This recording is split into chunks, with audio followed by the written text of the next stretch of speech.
Good morning and welcome to the Daily Drone Show. Today's stories include Drone Racing League, judging whether it's better to get quantity or quality for your drone project, and finally examining the pluses and minuses of display screens.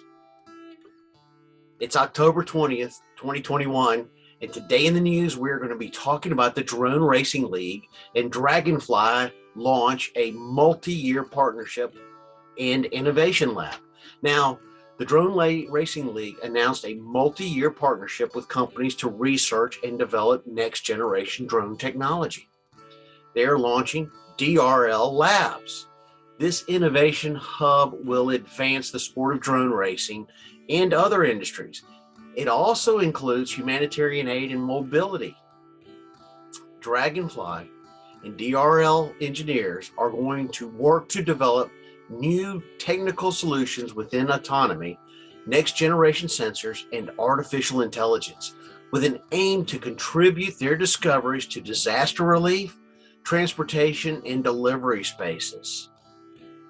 Now, the league's going to incorporate Dragonfly's Vital Intelligent platform into their 2021-22 DRL World Championship season. Now, Dragonfly's got a groundbreaking AI Vital Intelligence platform, and this platform can utilize any camera to monitor the pilot's in-race heartbeat and respiratory rates.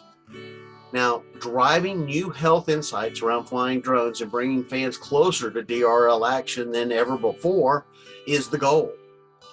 The diagnostic system will analyze the pilot's physiological reactions to competition, fast speeds, crashes, and more.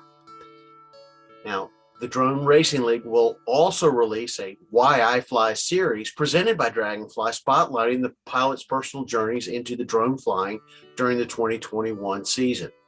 I'm really looking forward to the new season.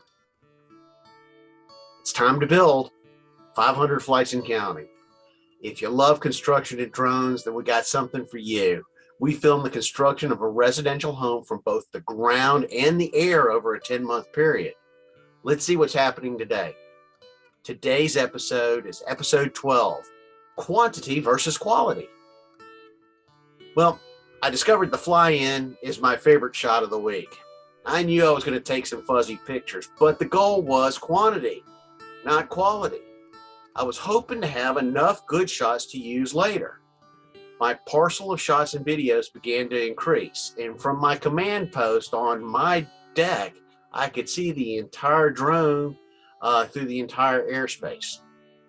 As my comfort level began to increase, so did the complexity of my shots.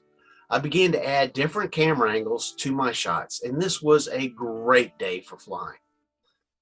I was also beginning to estimate my flight times with each battery. I experimented with bird's eyes, flyovers, fly-intos, hover rotationals, pullaways, and reveals. I couldn't believe the teamwork of the framers.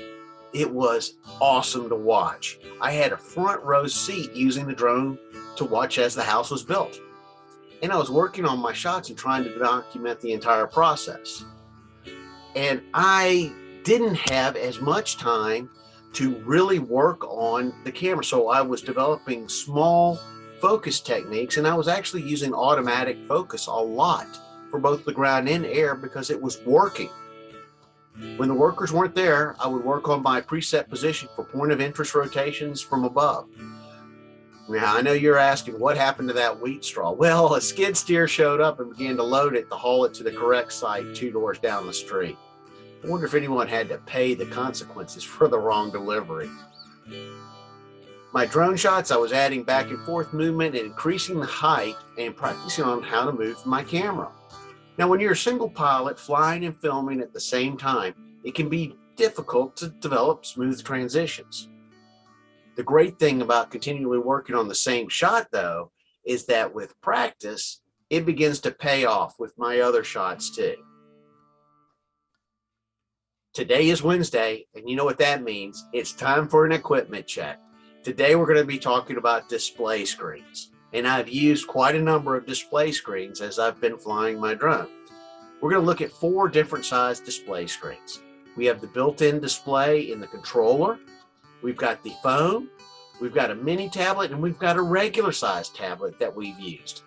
Now, having a display screen built into the controller is awesome. However, it was a problem for me with my Unique because my screen was underneath my sticks, which meant I had to always look down to see what was on it.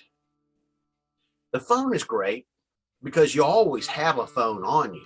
But the bad thing about the display on a phone is that it's so small and hard to see. And if you've got a number of things that you can do, programs that you can utilize on your phone, sometimes it can get kind of dicey if you're in a tough situation. For me, the toughest was the go home situation. The mini tablet's a little bit better because you can see it, but it's also challenging because of its size. I recommend the regular size tablet. I use an iPad. It gave me the best of the best. The only problem is that with those display units, the iPhone tablet, mini tablet, some of the controllers are not capable of holding it. So that's where I purchased a Stent. And the Stent comes in handy because it's capable of holding the display screen with the controller. It's all a preference. I've got friends that fly with the phone. They specifically love the phone.